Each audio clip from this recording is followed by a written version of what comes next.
Hey everyone, imagine this. You've spent your whole life hiding the darkest, most terrifying part of yourself from the one person who makes your heart feel alive. Every smile you give them is a lie. Every touch is laced with fear. Because the moment they see the real you, the monster you've buried for 18 years, they might look at you the same way your own family did, with pure horror and hatred. And then one night, in front of the entire royal court, that secret is ripped out of you against your will. What happens when the man you love, the king who once saved your life, finally sees the truth? Will he run? Will he order your death? Or will he look at the beast and still choose you? This is the story of Elara, and trust me, by the end of it, you might never look at love the same way again. This is your storyteller coming to you live from a rainy afternoon here in New York City. The streets are wet. The lights are reflecting off the puddles, and I'm sitting with my coffee thinking about all the times we hide who we really are just to keep the people we love close. If you've ever felt that knot in your stomach, that fear that one day the person you care about most will look at you and see something they can't accept, then this story is going to hit you hard. It's slow. It's emotional. It's full of those quiet moments where your heart feels like it's breaking in slow motion. Today, I'm bringing you a tale told straight from Elara's own heart, mixed with my thoughts as someone who's seen how love can survive the scariest truths. Let's dive deep. And remember, sometimes the monster we fear isn't the one we think. I was standing right there in the middle of the grand throne room inside the ancient citadel of Theloria when I realized my entire world was about to shatter into pieces I could never put back together. The whole aristocracy of the kingdom had crowded into that vast marble hall. Every noble, every advisor, every foreign dignitary, all their eyes were fixed on me, as if I was some strange creature already on display. I wasn't supposed to exist in their world. For 18 long, careful years, I had made myself invisible. I scrubbed the cold stone floors until my hands bled. I kept my head down. I spoke only when spoken to. I built my whole life around one single rule: never let the thing inside me come out. But now the air felt thick and heavy, pressing down on my chest like invisible hands. I could feel the pull deep in my blood, that familiar burning starting under my ribs. The shift was coming no matter how hard I fought it. I swallowed the scream that wanted to tear out of my throat. I had kept this caged for so long. Every single day, every single hour, every breath I took, I had trained myself to hold it back. My entire existence depended on that one unbreakable fact. It only came out when I allowed it, and I had never allowed it. Not since that terrible day when I was 8, but something was dragging it forward now, something I couldn't stop. My hands trembled at my sides. Lord Harrington stepped forward with that smooth, confident voice of his that always sounded like polished steel. He told the court that I had served quietly for years, and now it was time to see if I could call forth my inner beast, to prove if I was worthy of anything at all. Murmurs spread through the crowd like ripples on dark water. I watched heads turn, whispers exchanged behind jeweled fans. They all believed I had nothing inside me. They thought I was empty, broken, a girl born wrong, about to be publicly humiliated in front of the most powerful people in Theloria. They had no idea what kind of nightmare they had just awakened. The pressure under my ribs flared hotter, sharper, like claws scraping bone. I needed to run. I had run before when I was a child. I knew the hidden paths through the misty forests outside the citadel. They would think I ran from shame. No one would ever know the real reason. He would never know. My eyes searched the room without meaning to and found him, King Ronan Vale. He stood tall on the raised dais at the far end, his golden hair catching the flickering torchlight, his broad shoulders steady under the royal cloak. Those piercing gray eyes watched me with calm patience, waiting for whatever everyone expected, for me to stand there powerless and let the court's judgment crush me. This was the moment I had dreaded my whole life. In just seconds, everyone would see the truth. Ronan would see exactly what I had always been, and I already knew how his face would change. Because I had been only 8 years old the first time I watched people who were supposed to love me look at me with pure horror. I couldn't survive seeing that same look on Ronan's face. but I couldn't stop the shift that was tearing through me. My bones began to ache with that deep, familiar pain. I met his eyes one last time across the wide expanse of cold marble. "I'm so sorry," I thought silently. "I'm so terribly sorry." Then, the shift took me completely. My vision fractured into 1,000 sharp pieces. The grand hall tilted wildly around me. I had become the thing I had spent every day of my life trying desperately not to be. The first loud gasp sliced through the air like a knife. Then the screams started. Raw, terrified screams. Hundreds of faces stared back at me. The royal council frozen in their seats, the guards with hands on their weapons, Lord Harrington with his mouth open in shock. I didn't need any mirror to know what they were seeing. I had known the horror of my own reflection since that day when I was 8, and because I couldn't help myself, because my heart still only cared about one person, I turned my head toward him, toward my king. I closed my eyes for one brief second, took a shaky breath that felt like fire in my lungs, and forced them open to face whatever judgment waited in his gray eyes. Let me take you back 18 years before that terrifying night in the throne room, back to the day when I first shifted in front of the people I loved most. It happened in front of my entire family. In that single, heartbreaking moment, I learned 2 painful truths that would shape the rest of my life. First, I had been adopted because I was clearly different from them in ways no one could explain. And second, love, even the love of a mother, was never truly unconditional. I had been so excited that afternoon. My older brother had spent days describing exactly how the first shift would feel. The warmth, the power, the beautiful release.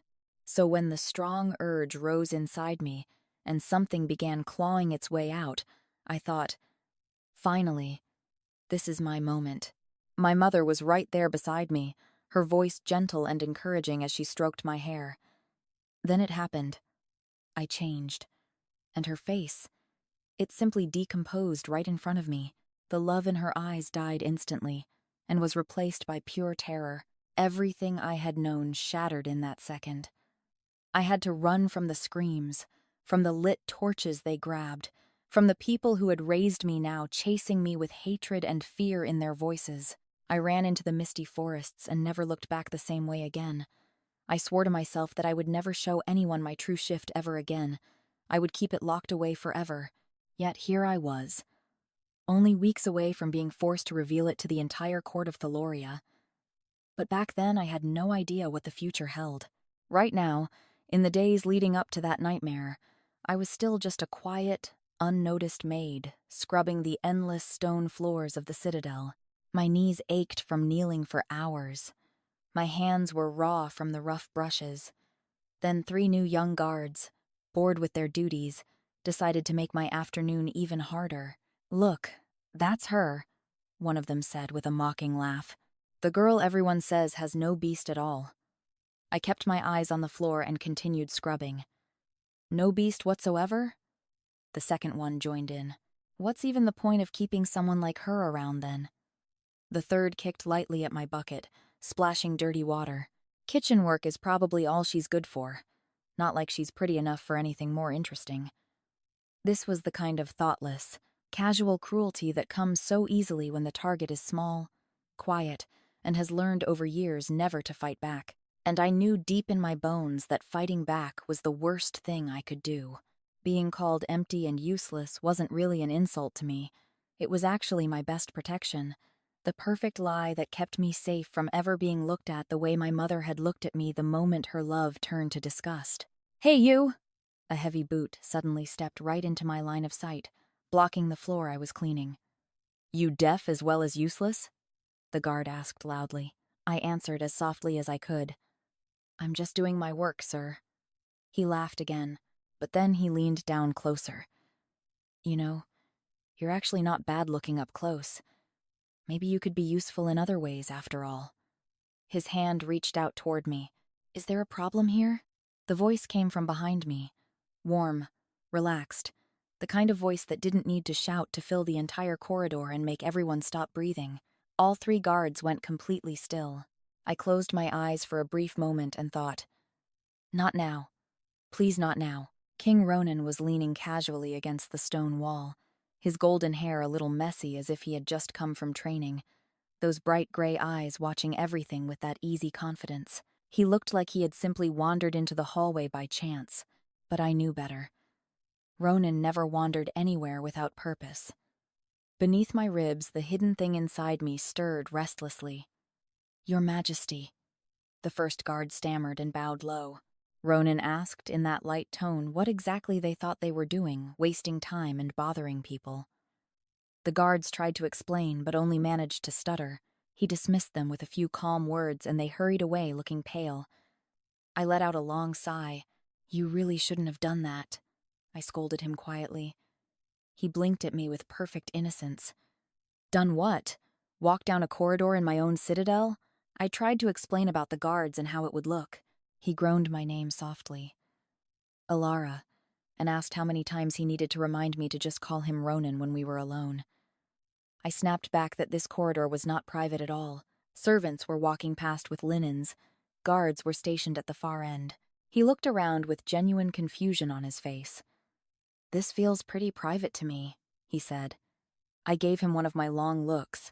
"You nobles really don't notice the rest of us living and working around you, do you?" He smiled that charming smile. "Of course I notice.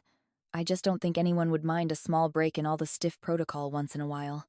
He started walking beside me toward the kitchens, easily matching my pace even though I tried to move faster. I had known him like this since he was still a boy. Back when he was only the crown prince with that wild reputation for never taking anything too seriously. He had never cared much for rules or decorum. My mind drifted to the memory of the boy who had found me all those years ago in the misty forests outside Theloria. I had been curled up against an old tree, still shaking and half wild from running for my life from the torches and the screams of my own family. He had crouched down beside me, asked my name gently, and when I couldn't speak through my fear, he simply wrapped his warm cloak around my small shoulders and lifted me onto his horse. "I'll protect you," he had promised with all the seriousness a 10-year-old could have. He told his parents I was an orphan rejected by my family for having no beast. He believed that story because I let him believe it. He had kept me close to him ever since, sharing every silly idea, every secret thought that crossed his mind, because he called me his true friend and had never learned how to guard his heart. Why would he need to? He was golden and charming and kind, and simply being himself had always drawn people closer rather than pushing them away. He had no concept of a world where showing your real self could make everyone you love run screaming. Meanwhile, I lived every day in exactly that world. Being completely myself would send people fleeing in terror, so I kept lying about my shift, about my past, about how I really felt about being just his friend. We could never be real friends in the way he thought, not when he was born to stand in the light and be seen by everyone, and I was born to stay hidden in the shadows.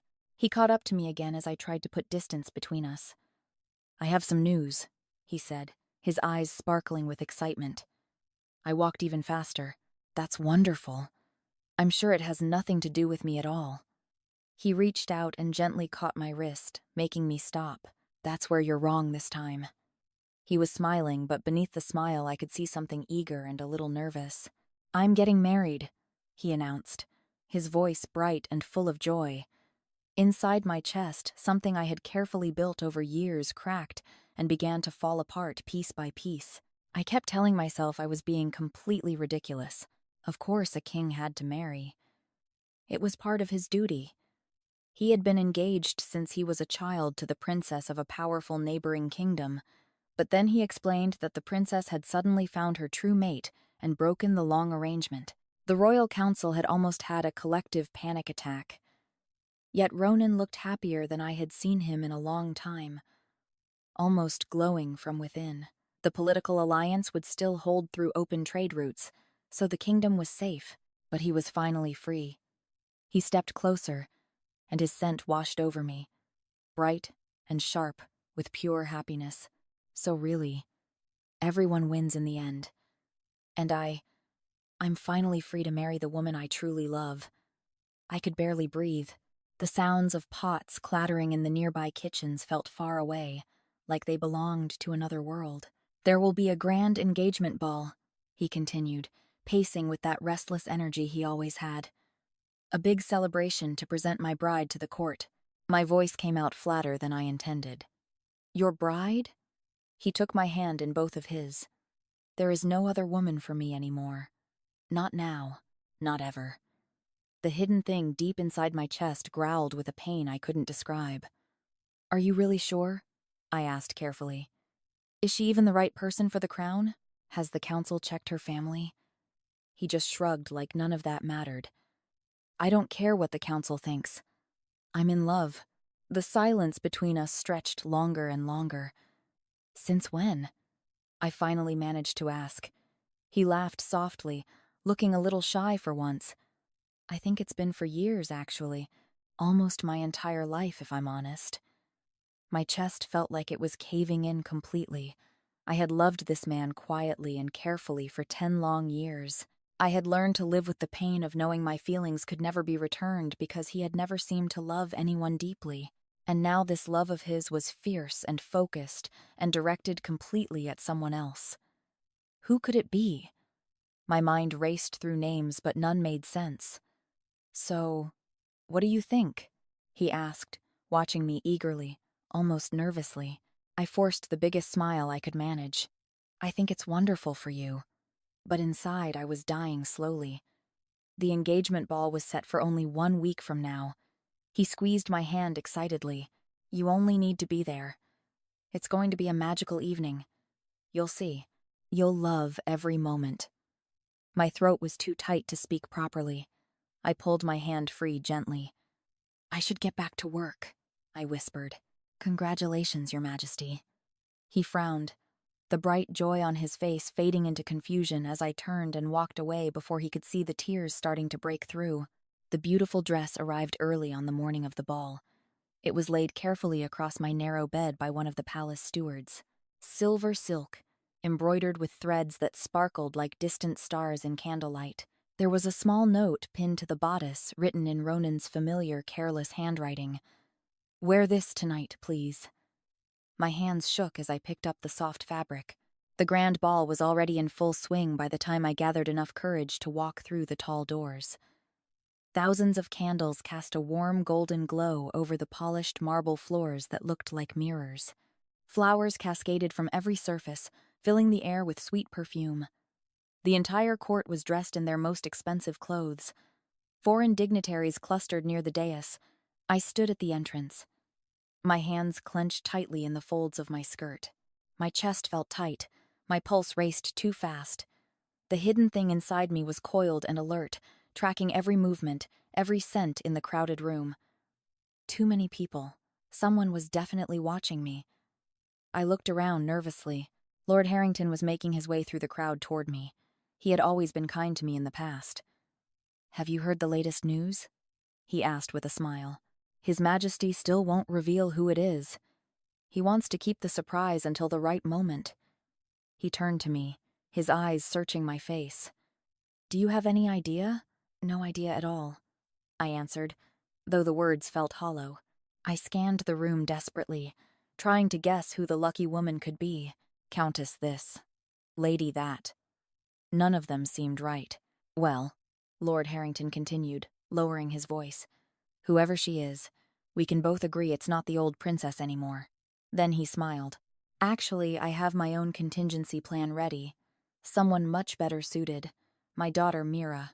She's strong, intelligent, poised, a perfect diplomat. Everything a queen needs to be. I couldn't argue with any of it. Mira truly was all those things. After the king makes his announcement tonight, he went on, I'll need your help to make him see reason and consider Mira as the best choice. I stared at him, feeling sick to my stomach. Then Princess Elowen spotted me from across the room and came hurrying over with her usual bright energy. Elara, you look absolutely beautiful, she said, beaming. That dress is perfect on you. She was practically bouncing. Ronan wouldn't stop talking about it all week. And then I saw him. The entire noisy hall seemed to shrink until there was only Ronan crossing the floor toward me. The candlelight caught in his golden hair, making it shine like something from the old legends my mother used to tell before everything changed. My heart beat so fast I thought it might burst. The hidden thing inside me stirred in response to his presence. He took my hand in his, warm and sure, and began leading me through the parting crowd without a word. "Ronan," I tried to say, but he didn't seem to hear. He pulled me up the steps onto the dais and positioned me right beside him. "My lords and ladies," his strong voice carried clearly across the silent hall. Hundreds of eyes turned toward us. My pulse roared in my ears. This was it. He was really going to announce it. I tried to pull my hand free, but he held on gently. "Thank you all for being here this evening. This ball marks the beginning of a new chapter for our kingdom." I scanned the faces frantically, still searching for the mysterious bride. "I am honored," Ronan continued, his voice growing warmer and more intimate even though he spoke to the entire room, "to present to you my intended bride." He turned to face me fully. The air left my lungs in one sharp rush. My intended bride.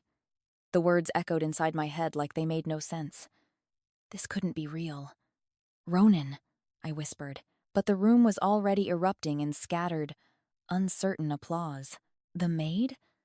Someone whispered loudly. "Has he lost his mind?" It was all wrong. I was supposed to stay invisible, safe.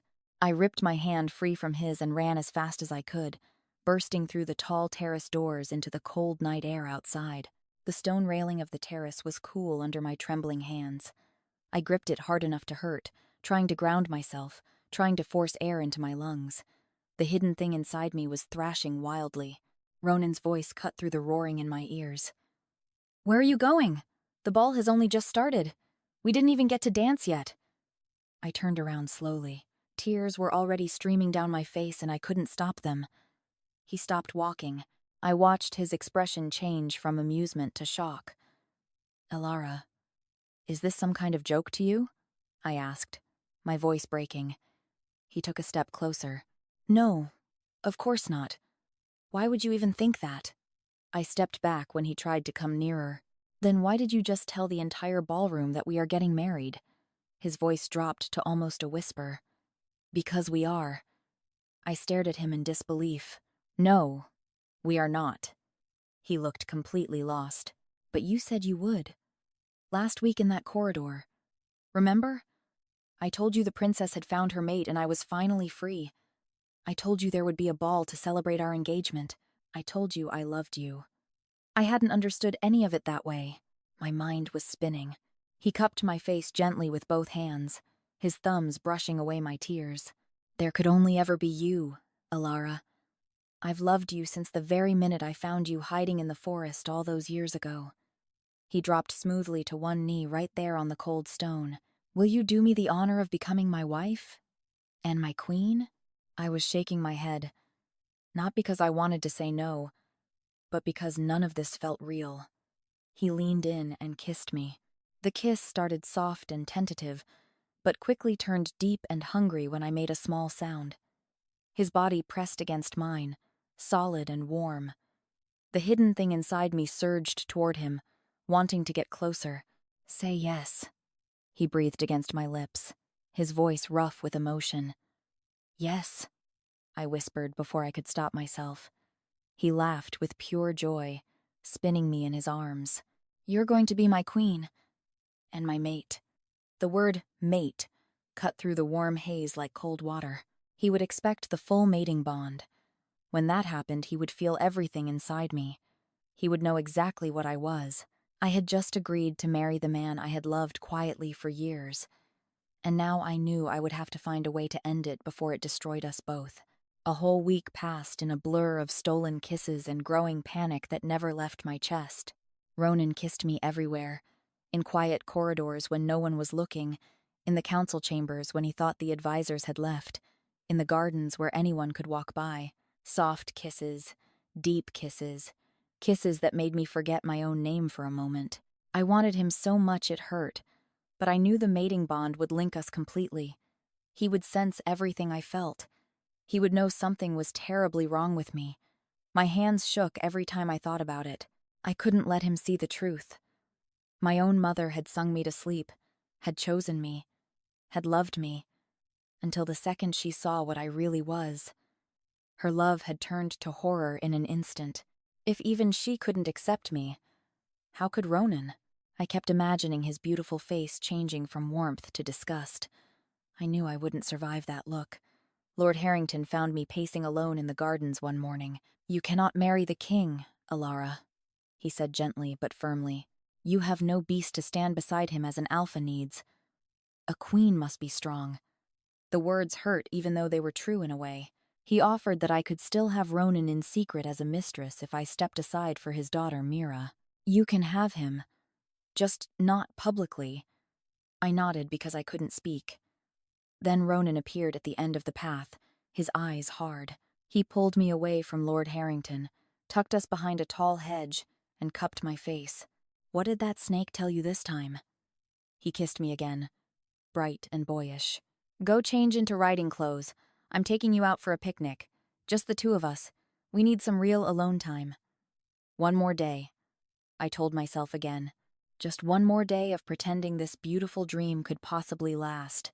I tried to end the engagement over and over that week.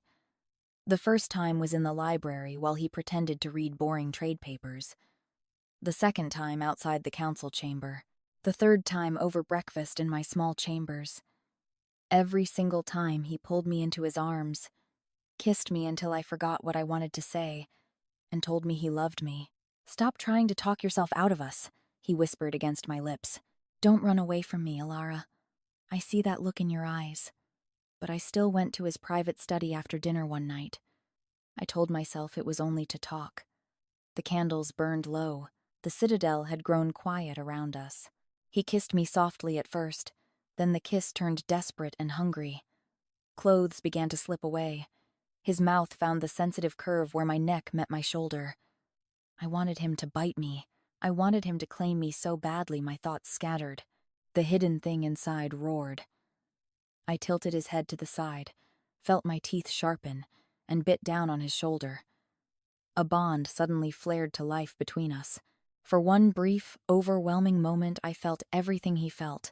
Hot lust, deep love, pure joy and wonder. Then something went wrong. His eyes became glassy and unfocused. A slow, dreamy smile spread across his face. I pulled back in horror. I had poisoned him with my venom. No. Two small marks on his shoulder were already closing, but his scent was completely off. I dressed with shaking hands. "We can't get married," I told him firmly. "I can't do this." He looked shattered. I lied and said the situation was making me suffer too much. "If you really love me, you'll let me go." He went pale. "All right," he whispered, looking away. "If that's truly what you want." I turned and left before I could take everything back. 3 long days passed after I walked out of his study. I hid in my small chambers, unable to eat, unable to sleep, replaying the hurt on his face again and again. Princess Elowyn came to see me on the second day. She begged me to take him back, saying he was a complete mess without me. Not eating, not sleeping, just sitting alone, staring at nothing. "Please give him another chance," she pleaded. There was no chance I could give. No world where this could end well for either of us. I saw him once by accident the next morning. I turned a corner and there he was, walking toward the main hall surrounded by advisors. Our eyes met for one endless, painful moment. Then he looked away, hurt and defeated, and kept walking. I stood frozen in the corridor long after he disappeared. His pain and confusion echoed inside me. It destroyed me more than anything. I had thought breaking his heart was better than letting him discover the monster I was. But watching him suffer like this was worse. I decided I had to tell him the full truth no matter what. But getting any private time with the king suddenly became impossible. He was avoiding me. On the 4th day, Lady Mira knocked on my door. "I heard you've been trying to reach the king. He's in an important council meeting right now in the Grand Hall with many visiting dignitaries. I can help you slip inside quietly after it ends, so you can talk to him before he leaves on his trip." I hesitated, but followed her. She handed me a small vial. "Your scent seems a bit off today. Drink this quickly." I swallowed it without thinking. It tasted sharper and more bitter than my usual masking potion. We reached the Grand Hall. The heavy doors opened and I stepped inside. Every single noble and dignitary turned to stare at me in silence. Lord Harrington stepped forward with a calculating smile. "My lords and ladies, I present to you the king's intended bride. As you know, a future queen must prove herself through the traditional shifting ceremony, so the court can judge the strength of her beast." My stomach dropped like a stone. I had been completely set up. The vial Mira gave me wasn't a scent masker. It was a powerful, forced shift potion. They thought I had no beast, and would fail miserably in front of everyone. They thought Ronan would have no choice but to reject me, but they were wrong. The beast was already rising fast, clawing its way to the surface with unstoppable force. My worst nightmare was happening right now. The shift tore violently through my body. Bones cracked and reformed. My skin rippled. The world tilted and became sharper than ever. When it was over, I stood on 4 heavy, powerful paws.